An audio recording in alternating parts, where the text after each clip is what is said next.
seed money and asked him to set up a program investigating the kinds of paranormal phenomena on which the Soviets already had a head start. Russell, who had a long-standing interest in these topics, had recently become acquainted with Hal, and now that there was an actual program to join, he was invited to SRI to partner with Hal in creating what ultimately evolved into the Stargate Psychic Spy Program. Stargate was run by the U.S. government for the next 23 years, ending only with the conclusion of the Cold War. Thus, history was made. My task here is to briefly introduce you to this marvelous book, clarify the context, and set the stage for what follows. When journalists write about the CIA Stargate program, they often start off confused, and it just gets worse from there. They think that because the program has a singular name, it must have had a monolithic structure. But that is wrong. The first point to make is that the program only was called Stargate late in its existence. Before that, it was known under a variety of arcane titles, such as Scanate, Grillflame, and Sunstreak, to name a few. The Stargate moniker stuck because it was the last name by which the program was known. It's best if you think of Stargate as two parallel yet connected efforts, two forking trunks of the same tree, if you will. The first trunk was Stargate's research arm, created to investigate psychic phenomena, specifically remote viewing. Begun and home-based at SRI and helmed by Russell and Hal, this effort was funded under contract initially by the CIA and served as the foundation from which everything else developed. After the CIA was forced to abandon the SRI program in 1975, the source of money and guidance switched to various Department of Defense (DoD) activities, starting with the Air Force, then the Army, and finally the Defense Intelligence Agency, DIA.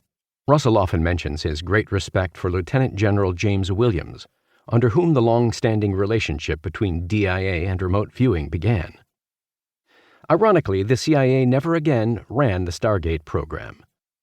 Though Stargate is widely called the CIA's program, the agency's only additional role was to do away with it in June 1995.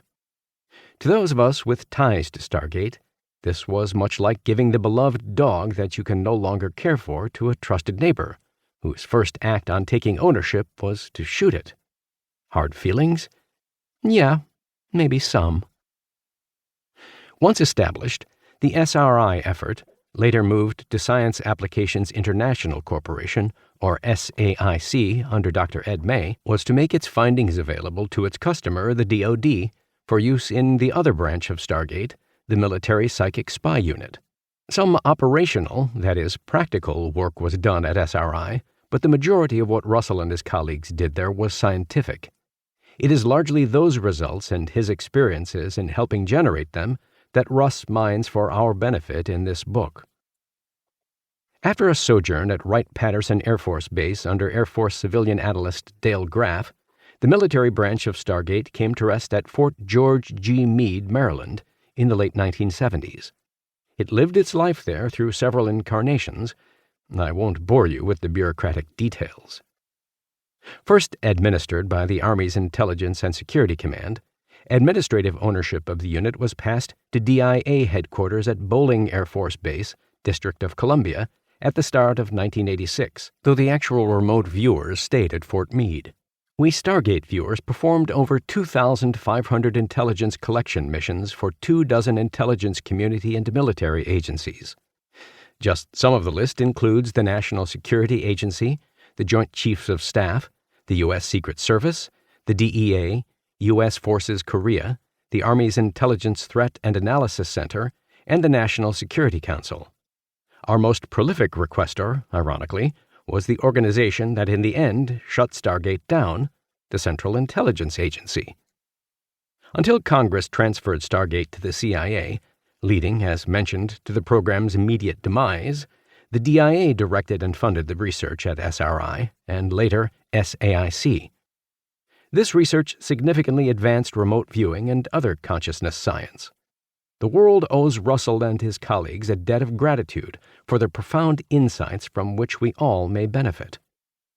Russell, though, had his own plans. Seeking a more relaxed climate for consciousness research than the often stifling classified security envelope government contracts demand,